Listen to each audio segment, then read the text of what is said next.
السلام علیکم۔ Asia 41 news کے ساتھ میں ہوں آپ کی میزبان امنا عباس۔ خبر شامل کرتے ہیں شور کوٹ سے۔ ہمارے بیورو چیف رانا محمد شبیر کے مطابق وزیر اعلیٰ پنجاب محسن نقوی کے احکامات پر 3 روزہ فری اسکریننگ کیمپ کا انعقاد۔ ٹی ایچ کیو ہسپتال شور کوٹ سٹی میں فری اسکریننگ کیمپ کا افتتاح کر دیا گیا۔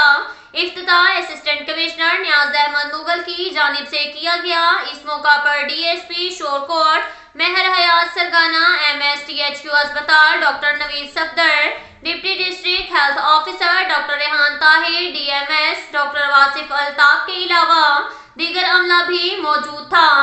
اس موقع پر صحافیوں سے گفتگو کرتے ہوئے اسسٹنٹ کمشنر شور کوٹ نیاز احمد مغل نے بتایا کہ حکومت پنجاب کی ہدایت پر صحت کیمپ میں ہیپاٹائٹس بی سی، ایڈز کا ٹیسٹ، ہیپاٹائٹس بی کے ٹیکہ جات اور سی پی آر کا ٹیسٹ فری کیا جائے گا۔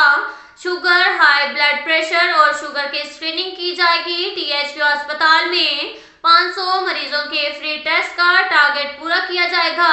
اسکریننگ کے بعد مریضوں کو علاج معالجہ کی سہولیات بھی فراہم کی جائیں گی۔ اب تک کے لیے اتنا ہی کافی ہے۔ ملتے ہیں اگلے بلیٹن میں، ہمارے ساتھ رہیے گا۔ اللہ حافظ۔